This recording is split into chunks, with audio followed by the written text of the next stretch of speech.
Selamat malam semua teman-teman Ruang Pulih Mahadaya komunitas. Terima kasih sekali karena hari ini kita bisa berkumpul kembali. Kita mau ngobrolin suatu fenomena emosi yang berperan di dalam kehidupan kita khususnya. Dan di sini saya bersama dengan Pak Abi Shalom dan dengan Mbak Ira Setiawati. Nah, hari ini Mbak Ira akan memilih atau terjebak memilih untuk bersama-sama dengan kita mewakili para ibu-ibu, para anak, para teman-teman gitu, penonton setia. Dan kita akan melihatnya dari beberapa sudut pandang yang menarik. Makanya saya mengundang Mbak Ira di sini karena beliau adalah mungkin wakil atau eh, temannya banyak gitu ya, juga sempat menonton sehingga kita bisa menemukan dan berbicara bersama-sama tentang sudut pandang yang menarik daripada film Inside Out 2 ini. Silahkan, saya silahkan ke Mbak Ira Setiawan. Halo, selamat malam, Cintan, Pak Abi. Saya panggilnya Malam. Ci atau nih? Itu nyamannya aja. Cintan ya. Silahkan. Hmm. Eh, jadi malam ini saya terjebak memilih untuk masuk ke dalam jebakannya Cintan. Menarik sekali eh, perbincangan ini. Malam ini kita terinspirasi dari cerita di film Inside Out 2 yang di Solo sekarang sudah tidak tayang. Oh, sudah Dan di nggak tayang ya? Ya, saya cek di beberapa ini sudah tidak tayang. Kembali lagi ke film horor. Aduh, jadi ditayangkannya Inside Out itu kayak jadi semacam oase gitu ya. Sumber mata air yang menyegarkan di antara maraknya tema film horor dan perselingkuhan. Wow. Dan ini banget, pas banget kita kemarin pasti rame ya di feed-nya teman-teman. Seorang wanita yang marah-marah sebegitu horornya juga di supermarket dengan trigger susunya tidak dingin. Itu sepertinya relate dengan film Inside Out yang pertama ya, Ci, Hmm. yang ada emosi anger. Nah, untuk malam ini Ci Intan mau membahas dari sudut pandang mana saja sepertinya juga menarik. Langsung yuk, Ci. Ya, film ini sangat mempesona saya gitu karena direct sutradara daripada film ini, Gail Siman, dia mengambil lebih banyak riset dari sudut pandang psikologi. Bahkan dia menemui psikologi, termasuk penulis skrip dan sebagainya, untuk melihat fenomena-fenomena bawah sadar manusia, juga emosi-emosi yang ada di diri manusia, yang sebenarnya kadang kita suka melabelinya dengan positif dan negatif. Tapi ternyata eh, kami pun dari teman-teman psikologi, di psikologi umum kita belajar bahwa sebetulnya tidak ada emosi yang positif dan negatif. Yang ada adalah emosi yang menyenangkan dan tidak menyenangkan. Tetapi eh, kesadaran terhadap emosi-emosi ini kadang tidak diberikan ruang, sehingga emosi-emosi ini menjadi istilahnya sebuah bom waktu yang dia akan keluar jika memang dia sudah terlalu sesak untuk ditekan. Gitu. Mungkin kalau uh, Mbak Ira juga sampaikan tentang ibu yang marah-marah gitu ya. Kalau saya bilang marah dan marah-marah, kalau marah-marah itu jadi seru gitu kan, kalau di Indonesia juga, daripada orang yang marah gitu. Karena kadang-kadang marah itu menjadi sebuah yang tadi dibilang sesuatu yang negatif, sehingga kita tidak mengenali sesuatu yang tidak menyenangkan untuk membuat suatu kondisi itu menjadi sesuatu yang menyenangkan.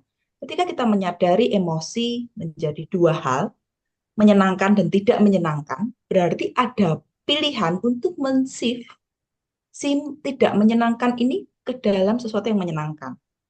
Makanya emotion adalah energy in motion. Kalau kita meyakini semua energi, ada yang intens, ada yang lembut, ada yang ini gitu ya. Kita akan melihat motionnya, yaitu gerakannya. Jadi kita bisa merubahnya dari tidak menyenangkan ke menyenangkan. Mungkin saya mulai dengan itu ya, karena di Inside Out pertama kita berbicara tentang 5 emosi. Nah, bagi yang di sini kita cek juga, Mbak Ira juga, apa aja nih 5 emosinya dan apa yang menarik dari 5 emosi awal ini. 5 emosinya apa ya? Yang pertama itu adalah anger, terus jijik, terus joy, apa lagi? Yang si ungu itu apa sih? Itu si Greta malah Jijik, hafal loh. itu jijik, yang ungu itu jijik, terus yang sadness, Oh iya, si fear, sadness. fear yang ungu itu fear, yang jijik itu yang Fear. hijau. Iya, iya. Anger, fear, sadness, terus apa tadi? Oh, Disgusting, jijik, haha, joy. sama satu joy. Ya, 5, iya. ya dan emosi ini yang menarik adalah joy ini selalu memimpin gitu ya. Mhm. Itu ini ya, kayak dia access consciousness ya, with Mhm. ease, joy, and glory. Joy di Ya, sini punya peranan yang sangat penting. ya karena joy Udah adalah ditulis mata pelajaran. joy adalah wah, Apa? nyambung ini Ah, Mam Madeline. Halo Kak Madeline, saya izin mute dulu ya. Eh, kita kembali lagi ke joy tadi ya. Karena joy ini memegang peranan penting karena seringnya ibu-ibu ini kalau ngomong apa ya, senyum dong, ketawa dong, bahagia dong, eh, atau senang ya gitu ya. Jadi ada melihat bahwa emosi senang atau joy ini sesuatu yang benar-benar positif, sehingga seakan-akan joy ini memberi ruang yang sangat besar dan tidak ada ruang-ruang untuk emosi-emosi yang lain. Kita bisa kupas lebih lanjut gitu ya tentang em, apa sih sebetulnya em, pentingnya emosi-emosi yang lain.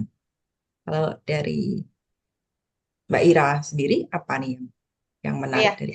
eh, untuk mengenali dan memahami emosi, terutama dalam tumbuh kembang kehidupan di dalam parenting, itu dari sudut pandang yang menarik, bagaimana Ci? Dari dunia psikologi, bisa dijelasin lebih dalam.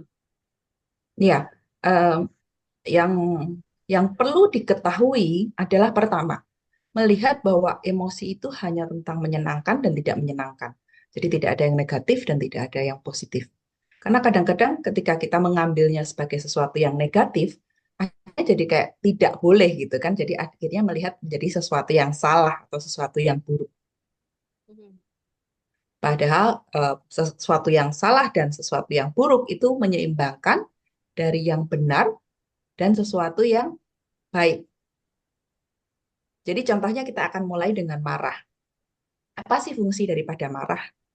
Marah adalah tentang uh, kita mengenali batasan kita. Nah, ketika kita marah adalah cara kita untuk berkata tidak kepada sesuatu. Tetapi terkadang ketika berkata tidak, kita jadi cenderung buruk, Mhm. ya kan? Jadi akhirnya banyak apel-apel tentang menjadi anak baik dan tidak boleh marah. Jadi kalau kita berbicara tentang susu di kulkas, ya mungkin yang dia tahu baik adalah susu itu di dalam kulkas. Atau mungkin ada suatu kekerasan tertentu ketika dia tidak melakukan itu gitu, sehingga itu muncul di dalam bawah sadarnya dan mengatakan bahwa kemarahan itu benar. Dan ketika orang tidak melakukan kebenaran itu, maka dia berhak untuk menjadi hakim atas kebenaran-kebenaran itu. Ini yang kita lihat tentang marah yang besar yang tersimpan, yang sebetulnya mungkin bukan milik daripada orang itu gitu, tetapi milik orang yang pernah memarahi dia juga gitu. Oke. Jadi itu terekam di dalam memori dia sehingga menjadi standar dia ya. Iya, mungkin tidak sekadar standar ya, tapi menjadi suatu kebenaran mutlak. Jadi Oke. ketika itu sebuah kebenaran mutlak, eh, akan membuat suatu penghakiman dan punishment gitu ya, kita akan bilang reward dan punishment kayak hukuman ketika kebenaran itu tidak benar-benar diberikan ruang. Oke, oke, oke. Nah, ketika sang anak ini diajari tentang marah, jadi misalnya masih kecil gitu ya, ada sesuatu yang dia pengennya susu itu dingin gitu, ternyata enggak gitu kan. Ketika dia marah, oke, eh, bolehkah mama tahu perasaanmu? Mungkin kita bilang, saya marah mah, saya marah. Oke, kamu mau marah berapa lama? Dari rasa marah ini apa yang ingin kamu katakan? Pokoknya saya marah, saya marah. Oke, saya memberikan waktu, memberikan ruang untuk marah. Kamu mau marah berapa lama, kamu boleh atur. Oke, kita butuh 5 menit gitu. 5 menit, nanti kalau 5 menit, mama kembali lagi. Setelah kamu tahu bahwa kamu marah, misalnya begitu. Jadi ketika sudah diketahui, oke, kenapa? Karena saya suka susu itu dingin, mah. Nah, ketika dia mengetahui si marah ini berada di dalam dirinya, dia akan lebih untuk mengendalikannya. Jadi akhirnya dirinya yang mengembalikan marah ini, bukan marah ini yang mengendalikan dirinya. Jadi seperti itu. Iya, berarti itu bisa mengenali diri dan emosi yang muncul dan apa saja bagaimana gejolaknya untuk kemudian kita bisa melepas dan melihat sesuatu kemungkinan yang lain gitu ya. Ya, em, sebetulnya itu tidak perlu dilepas ketika itu perlu untuk melindungi dirinya. Jadi saya akan mengatakan bahwa anak perlu untuk diajarkan marah gitu. Eh, Termasuk ketika anak ini eh, teman sekitarnya atau yang dia tidak nyaman melanggar teritorinya. Mhm. Nah, ketika dia kadang-kadang yaitu kenapa marah perlu dilepas, marah perlu disadari. Karena dengan disadari dia menciptakan sesuatu juga, menciptakan saya tidak suka disentuh di bagian ini. Hmm. Jadi ingat saya itu sekian lama tidak bisa berkata tidak karena diajarin untuk selalu jadi anak yang baik. Karena dulu saya ingat eh jadi anak kok kamu itu ngeyel banget sih, pembangkang gitu. Oh, setelah saya sadari ternyata saya itu bukan pembangkang, tapi saya itu pinter bisa menyampaikan apa yang saya pikirkan gitu. Tapi dalam budaya di desa, anak yang mengutarakan idenya itu adalah seorang anak pembangkang gitu ya. Jadi tidak bisa menerapkan batasan, tidak bisa berkata tidak, bahkan tidak diizinkan untuk marah, membela diri. Ya, yang menarik daripada film Inside Out yang pertama itu adalah ketika si Joy ini mengenali sadness. Dia berpikir bahwa sadness ini atau kesedihan ini adalah musuh daripada Joy. Hmm.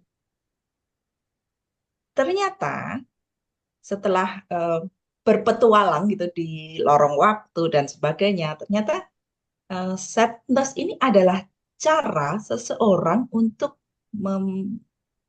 menyadari bahwa sesuatu itu sudah tidak bekerja lagi.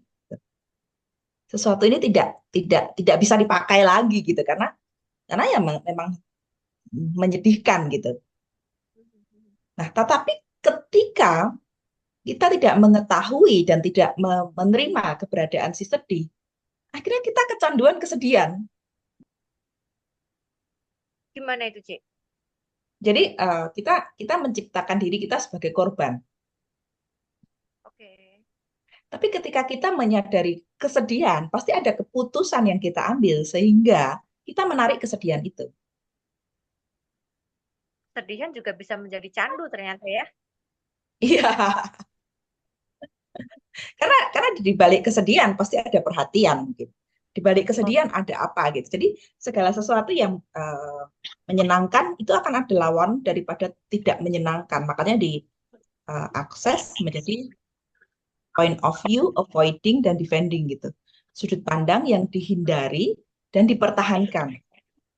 Jadi kadang-kadang dihindari atau dipertahankan karena ternyata emosi itu menguntungkan. Termasuk juga eh, ketika kita melihat tentang beberapa emosi yang muncul.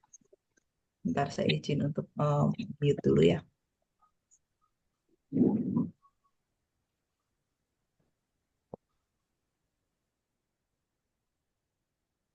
Oke, ketika ada beberapa emosi yang muncul ya di film itu tentang iri, cemas, malu, dan bosan yang muncul ada ada suatu pergolaan daripada tubuh ketika dia mulai membentuk identitas baru. Jadi masa teenager, masa kita remaja itu adalah masa kita membentuk identitas baru. Bentar, saya izin untuk men-spotlight dulu. Oke, ternyata itu membentuk identitas baru. Nah, ternyata di dalam identitas baru ini akan bertabrakan dengan identitas yang sebelum-sebelumnya. Makanya di Inside Out 2 yang muncul juga adalah tentang kembali yang aku adalah anak yang baik dan Joy mengambil itu menjadi suatu pegangan di dalam kehidupan Rally ya.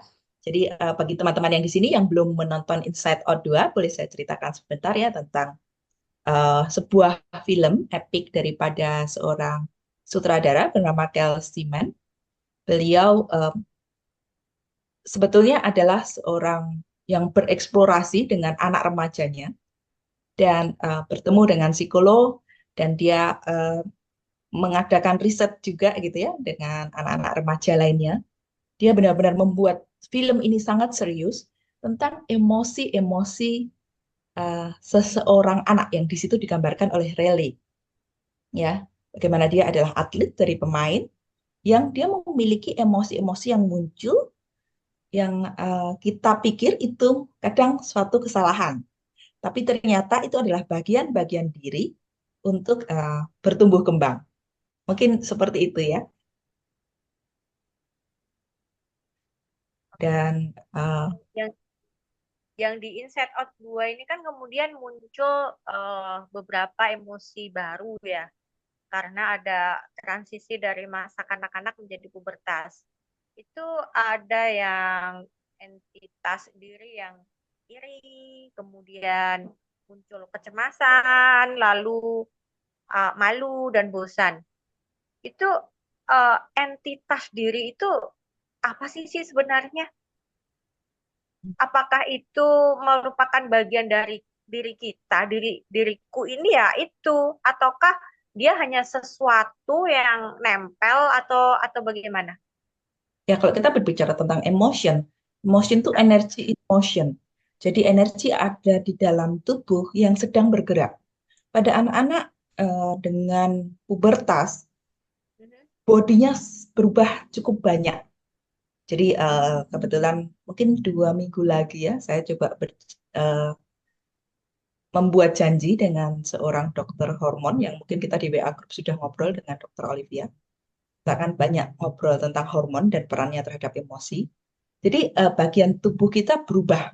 Makanya di film itu di, dibuka gitu ya dengan sebuah cerita bahwa ruang kerja emosi ini digusur. Nah, ya. Ya, sampai Ah, 5 emosi yang awal ini sangat-sangat bingung gitu. Kenapa kok sampai digusur gini? Dan tapi kalau kita boleh mengetahui ya, studi terbaru ya, di riset terbaru yang dari University of California, Berkeley, sebetulnya ada 27 kategori emosi yang akan kita selami semakin kita bertambah di usia. Nah, eh, karena di masa ini adalah anak-anak mulai psikologi perkembangannya berubah ke perkembangan ke menemukan identitas dirinya, sehingga dia akan mulai untuk mempunyai emosi-emosi lain yang kita pikir ya, yang kita pikir itu salah, kita pikir itu negatif, yang sebetulnya itu adalah emosi yang tidak menyenangkan. Tetapi ketika emosi tidak menyenangkan itu diketahui, itu akan dijadikan sebuah pendorong atau kekuatan untuk mencipta sesuatu yang berbeda. Jadi kalau kita mau bicara tentang entitas iri gitu, apa sih uh, menariknya iri ini gitu? Iri ini adalah sebuah kesadaran tentang adanya orang lain yang kita pikir kita tersaingi gitu. Padahal sebetulnya tidak pernah bisa bersaing dengan siapapun kecuali dengan diri kita di masa lalu.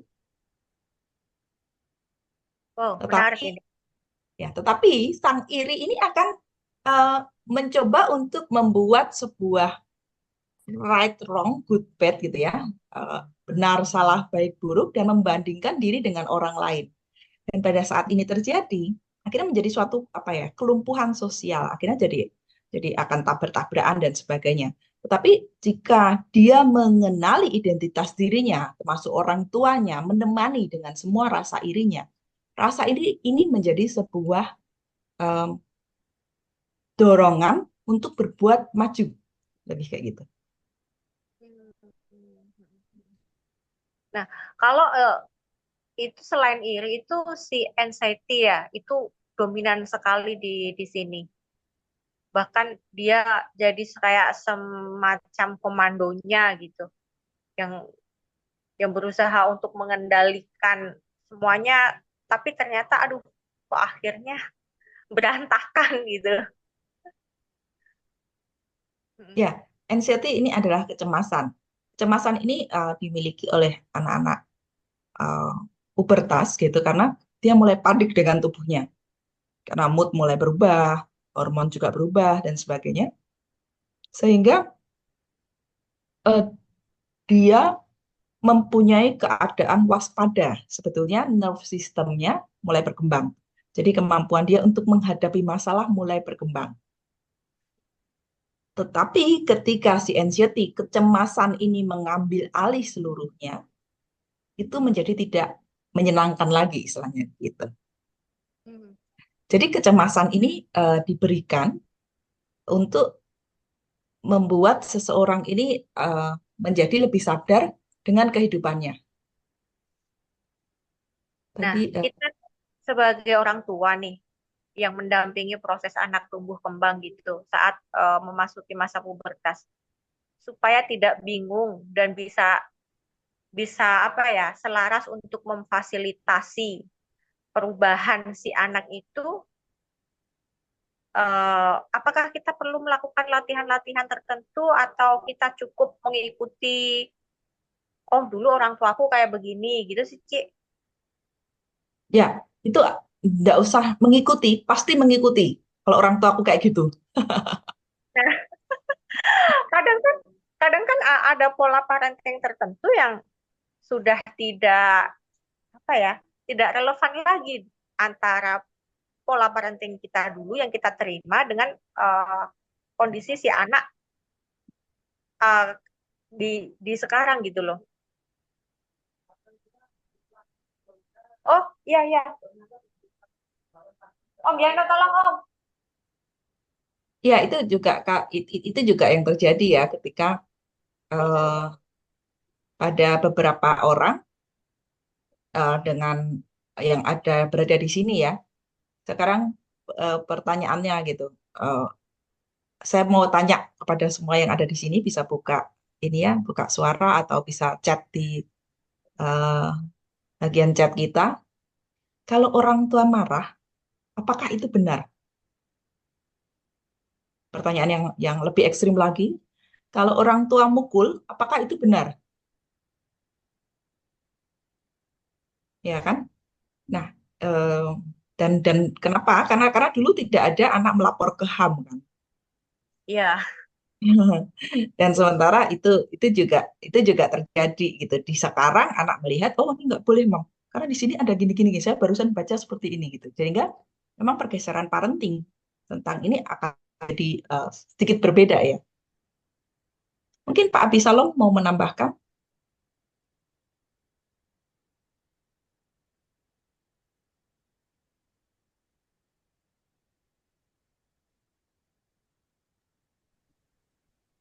Ya, menarik mengikuti pembicaraan kita tentang Inside Out ya. Saya nonton sendiri karena waktu itu anak-anak nggak bisa ikut, jadi saya nonton sendirian. Dan bagi saya film ini seperti miniatur. Miniatur itu seperti kalau tempat itu kayak Taman Mini Indonesia Indah itu miniaturnya Indonesia. Nah, ini adalah miniatur dari kehidupan kita. Dari kecil sampai sebenarnya sampai dewasa pun kita juga selalu terus eh, apa ya, terus dengan emosi-emosi itu kan kita akan terus hidup dengan emosi-emosi itu. Jadi ini seperti miniatur kita dan menarik sekali dengan film ini saya pun jadi belajar, saya pun jadi lebih aware dengan oh ternyata bahwa ada emosi-emosi seperti ini yang dulu pernah saya alami itu ternyata ini tuh kondisinya ternyata seperti ini. Ternyata di mana saya kalau sulit mengatakan tidak itu ternyata ada yang di bagian kayak piala itu yang kemudian ada cahayanya di film itu yang dikatakan bahwa saya adalah orang yang baik. Nah, dengan dengan kita memberikan arti bahwa saya itu orang yang baik, maka saya akan berusaha untuk memberikan reward kepada hal-hal yang mendukung baik tersebut. Sementara yang tidak mendukung baik itu saya seolah-olah akan memberikan punishment, akan memberikan hukuman. Jadi kalau yang baik itu misalkan menolong, misalkan menjawab iya, nggak berani menolak, kemudian ya mengalah itu salah satu hal-hal yang mendukung baik maka itu akan dijadikan punishment sehingga dijadikan reward sehingga saya jadi merasa nyaman gitu. Sementara bagi yang saya dikatakan tidak baik misalkan menolak kemudian marah-marah atau mungkin melakukan hal-hal yang menurut pandangan umum dikatakan tidak baik seolah-olah saya memberikan punishment ke diri saya sendiri dengan menjadi tidak nyaman rasanya.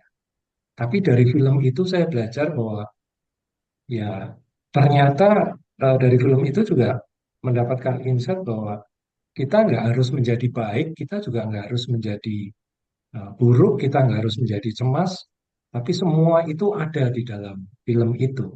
Jadi kalau kita bincang dari sudut pandang kesadaran, film itu sangat spiritual sekali karena dari film itu kita menjadi menyadari bahwa kita bisa belajar untuk menjadi apapun dan kita sebenarnya juga semuanya itu bukannya hanya ya cemas, ya marah, ya jijik, ya malu, itu semua adalah bagian diri kita, itu semua adalah diri kita sendiri juga. Sementara diri kita yang sejati adalah diri kita yang bisa menerima itu semua, diri kita yang bisa merangkul itu semua, yang bisa memeluk itu semua. Dan itu sih yang saya dapatkan film dari film ini. Ya, oke mungkin eh, kalau sebenarnya saya juga bisa melihat dari dua sudut pandang. Sudut pandang pertama saya melihat dari sudut pandang teknologi pikiran. Karena background saya bukan seorang psikolog, sebagai seorang terapis, saya mengambil dari sudut pandang teknologi pikiran atau dari sudut pandang kesadaran.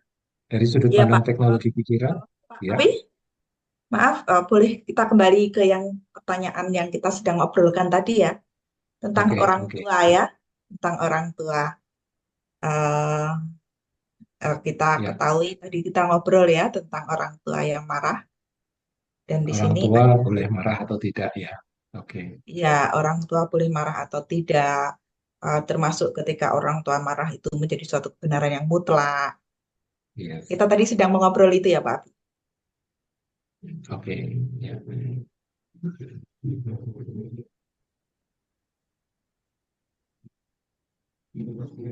ya. Kalau dari sudut pandang saya sebagai orang tua, eh,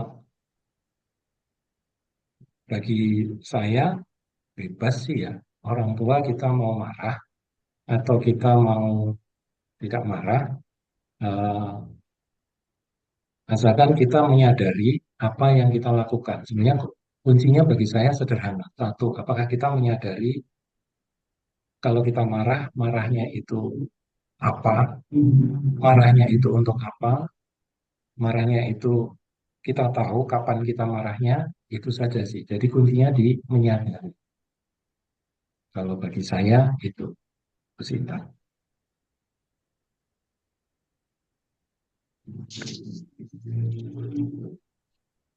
Di sini eh, ada yang sudah menjawab juga, mau kita ulas mungkin.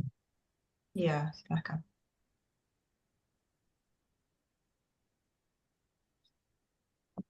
Kalau di sini dari Lili ya menjawab. Eh, Jawab saya tidak tahu karena kurangnya pengetahuan tentang definisi benar salah pada saat itu. Kalau saya merasa ketika orang tua marah, artinya saya yang salah. Ketika saya dipukul, ya karena saya yang salah. Jadi kalau dari Mbak Lili, di sini konteksnya adalah benar dan salah. Ada yang benar, ada yang salah, ada yang baik, ada yang benar, ada yang baik dan ada yang buruk. Ya, kecenderungan, kebetulan ini Cili dari Medan ya. Ada kecenderungan tentang, eh, kalau kita mau ngobrol lagi tadi ya, yang disampaikan oleh Mbak Ira ya. Apakah cara-cara yang dulu, kadang-kadang kita mendidik anak, apakah menggunakan cara-cara yang dulu gitu ya. Nah, cara-cara yang dulu adalah kita melihat anak-anak itu di bawah kontrol penuh orang tua. Jadi saya suka dengan kata kontrol. Dan banyak orang tua yang merupakan figur otoritas akan cenderung supaya anak tidak melakukan kesalahan. Karena ketika anak melakukan kesalahan, orang tua yang sepenuhnya menanggung. Nah, kesadaran terhadap sepenuhnya menanggung ini perlu mulai bergeser. Ya, jadi orang tua yang di sini ya, sepenuhnya menanggung adalah anak ini perlu belajar untuk mengenali respon daripada emosinya. Jadi misalnya, oh oke, eh, kamu marah gitu. Ketika marah, sebetulnya apa yang tercipta? Oh, orang jadi nggak nggak mau memegang bagian tubuh saya, misalnya saya marah gitu ya. Oh, oke. Dan di saat itu, apa yang bisa bekerja dari emosi itu? Jadi misalnya, oh, oke, marah, oh, supaya orang tidak memegang. Jadi kadang-kadang pengetahuan untuk itu di zaman dulu kita tidak diajarkan. Ya, seperti yang Cik Lili ini katakan ya. Oke, kalau saya dipukul berarti saya salah. Padahal mungkin yang seperti tadi dikatakan Mbak Ira, bahwa eh, sebetulnya saya ini pintar,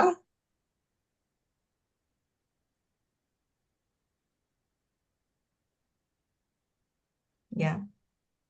Nah, nah, mungkin salah ini bisa bisa bisa dibalikkan dengan sebuah pertanyaan, apa yang benar tentang saya ketika saya kecil? Nah, ketika kita melihat sisinya dari sebuah kebenaran, kita menemukan power potensi kita. Oh, ternyata konfliknya ini. Dan apa yang sedang ingin saya ciptakan di waktu itu.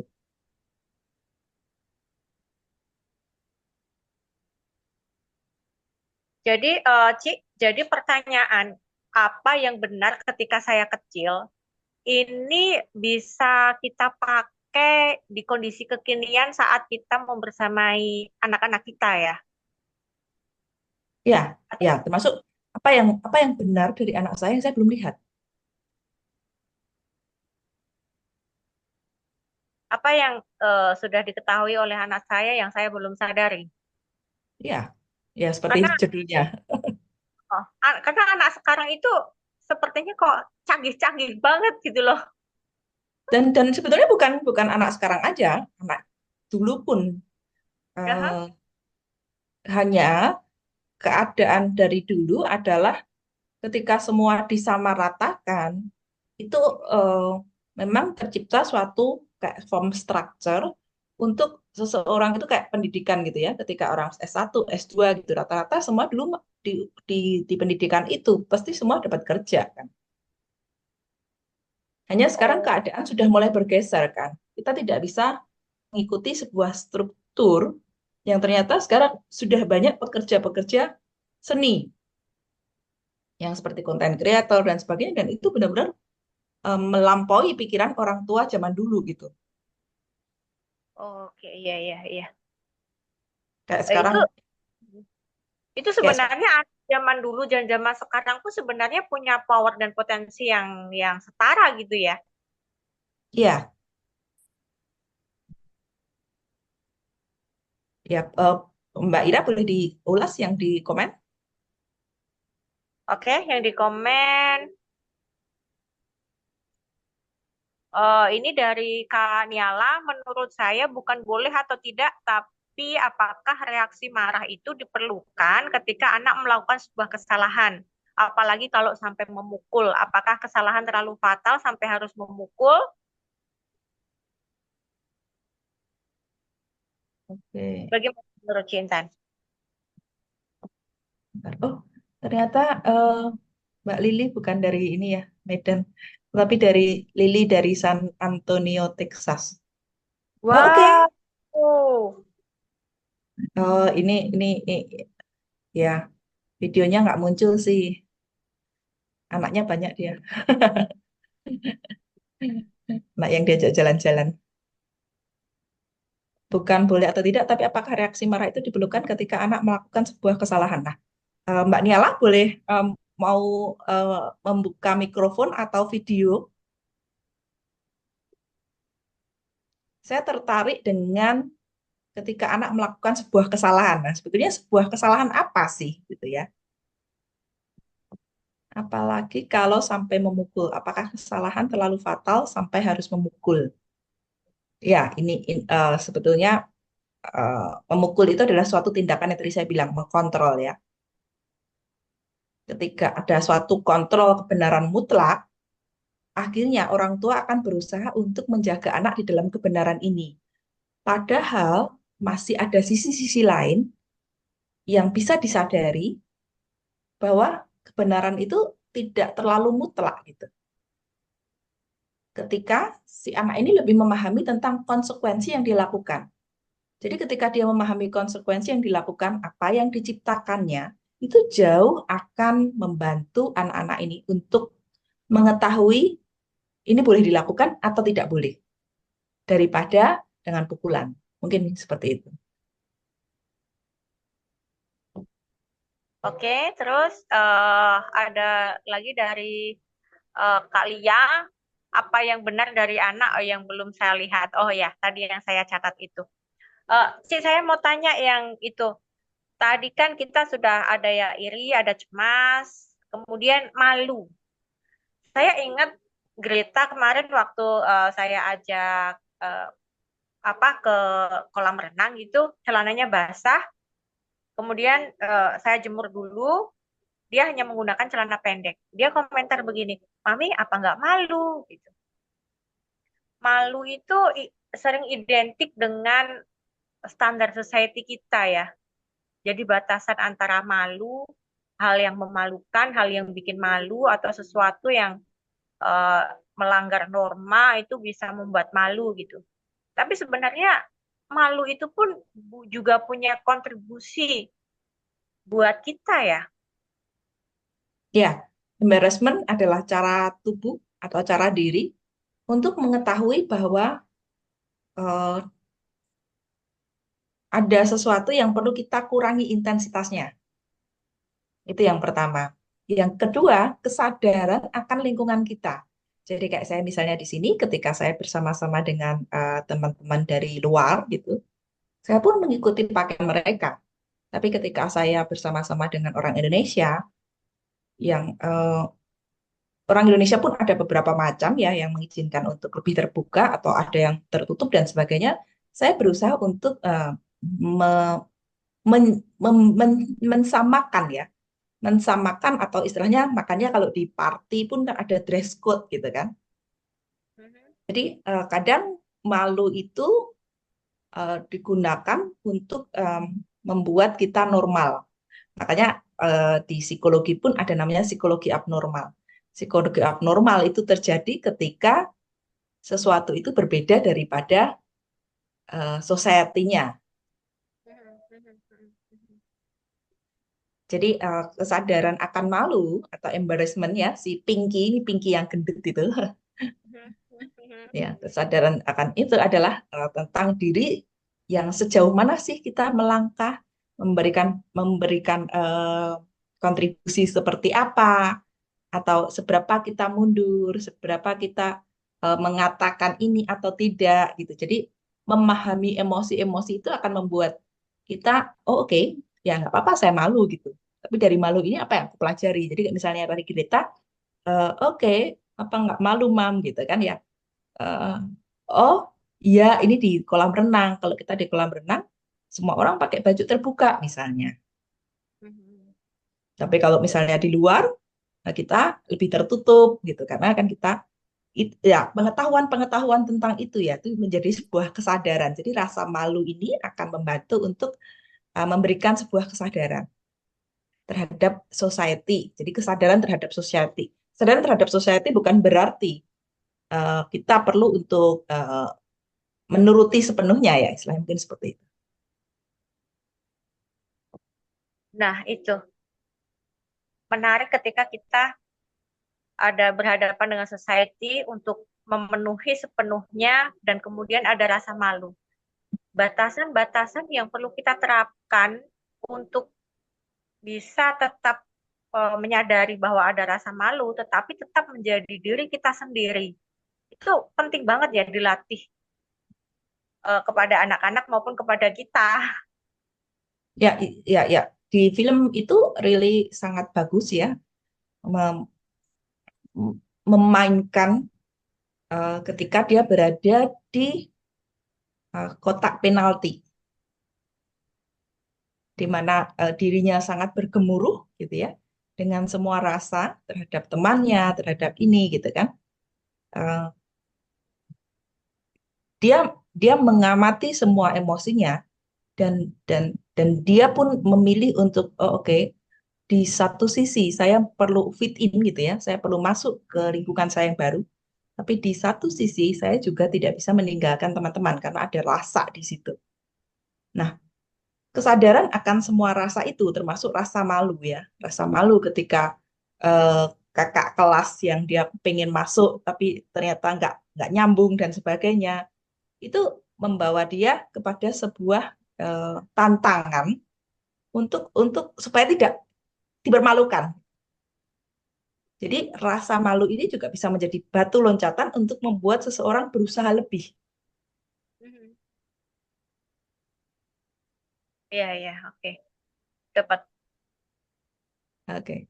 Dari Cilili boleh dibacakan, Mbak Ira? Oke. Later on my life, I just realized that anger is not about right or wrong about yourself. Tapi bisa jadi karena perasaan orang tua saya yang sedang tertekan. Jadi mama saya tidak tahu cara mengelolanya sehingga dia mengeluarkannya dengan memukulkan emosi is energy in motion. Nah, karena saya belum punya anak, saya belum punya experience dalam parenting. Namun saya praktekkan dalam mengenal emosi saya karena saya baru mengenal emosi saya beberapa tahun yang lalu. Wow, ini relate dengan apa yang ingin saya tanyakan, Ci. Eh, kita sebagai orang tua itu kan punya ekspektasi atau proyeksi tertentu dengan anak kita ya. Kayak, aku itu pengen balas dendam gitu. Apa yang tidak tercapai saya di masa kecil, ingin saya wujudkan di anak itu gitu. Berarti kan di situ ada fungsi kontrol ya. Nah, gimana ya kita sebagai orang tua itu aware terhadap itu? Yang pertama, bagus banget dari film ini, yang diawali dengan kita mengenali emosi kita sendiri. Jadi kalau ada balas dendam, ada kemarahan apa yang perlu untuk diselesaikan.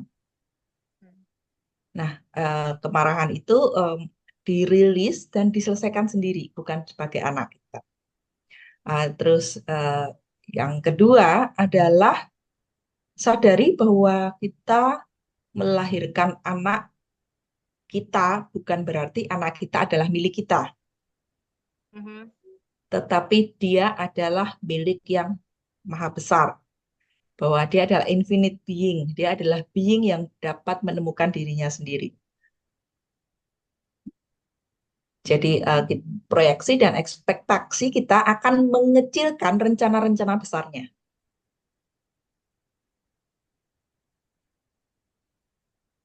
Ya, jadi Oke, latihan untuk mengamati emosi ya. Makanya emotion will drive your action. Emosi akan mendorong, akan memimpin aksi-aksimu.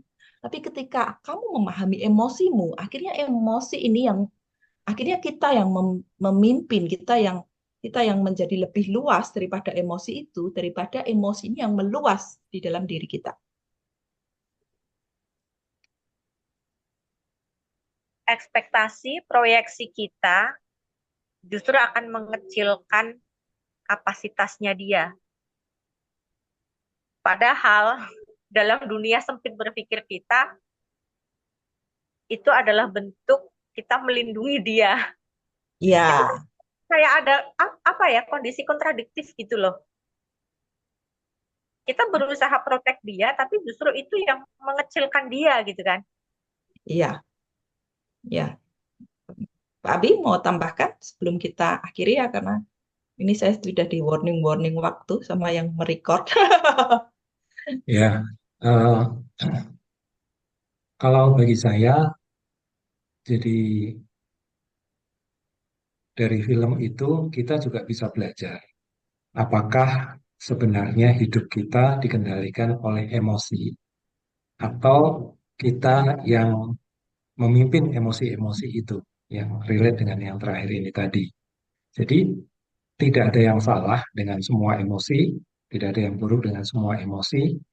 Dan kita lihat kalau di film bagaimana saat Rally dia bermain hoki, dia juga menggunakan marahnya untuk bagaimana dia memacu semangatnya untuk membuat gol.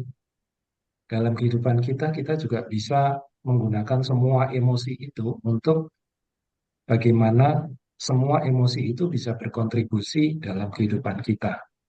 Nah, kuncinya sekali lagi bagaimana kita bisa menyadari kapan kita menggunakan emosi yang tepat, di saat yang tepat, di timing yang tepat, kita bisa menjadi being angry, kita bisa being sad mungkin kalau kita sedang dalam kondisi yang memang kita habis kehilangan, mungkin kita memang memerlukan being sadness dalam jangka waktu tertentu yang kita sadari supaya semuanya bisa berkontribusi, kita bisa kembali lagi ke kondisi yang lebih baik. Dan semua emosi saya kira itu kita bisa benar-benar mengenali dan kemudian kita bisa menggunakan emosi itu untuk berkontribusi untuk hidup kita.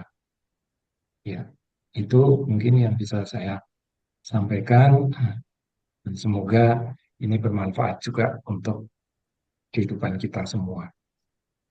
Ya, Ya, yang menarik juga di film terakhirnya gitu, di film terakhirnya itu ketika anak ini belum diketahui dia masuk atau enggak di tim itu gitu ya.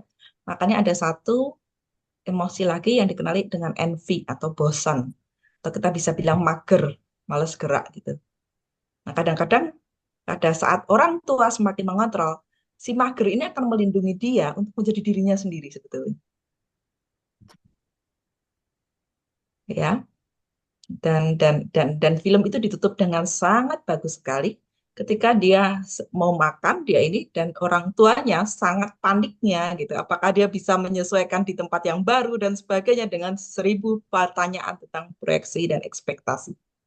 Nah, ini menarik ini, Ci. Di bagian-bagian akhir itu ada proyeksi ekspektasi yang begitu kuat dari kedua orang tuanya. Itu kan? Ya, jadi pertanyaan terakhir nih, Ci. Bagaimana kemudian kita sebagai orang tua bisa menerima anak-anak sebagaimana adanya mereka? Yang pertama, kita menerima diri kita dengan semua emosi kita dulu. Karena ketika kita mengenali semua kemarahan kita mengenali semua rasa malu kita, merasa bosan kita, rasa iri kita, rasa marah, rasa sedih. Dengan semua rasa-rasa itu kita tidak akan memaksakan dan membuat anak-anak memenuhi semua emosi kita. Dan yang menarik gitu ya, dari semua akhir daripada tulisan itu, ketika tulisan itu berjalan gitu ya, berjalan terus, yang saya sukai dari tulisan itu adalah this film is dedicated for our kids. Film ini didedikasikan untuk anak-anak kita. We love you whatever you are. Saya mencintaimu seperti apapun kamu. Dan ini sangat indah sekali. Yes. Ya. Wow. Dan dan bagaimana jika kita bisa memilih untuk membuat kita mengenali emosi-emosi kita, membuat anak kita mengenali emosi-emosinya, dan bagaimana emosi-emosi itu menggerakkan dirinya dan melepaskan dirinya juga untuk mencapai sesuatu sesuai dengan rencana-rencana yang besar daripada dunia ini. Wow, note-nya bagus sekali. Terima kasih juga itu menjadi reminder untuk saya pribadi dan semoga juga menjadi reminder untuk teman-teman yang malam ini hadir di sini. Indah sekali jika kita bisa menerima diri seutuhnya, kemudian bisa merangkul apapun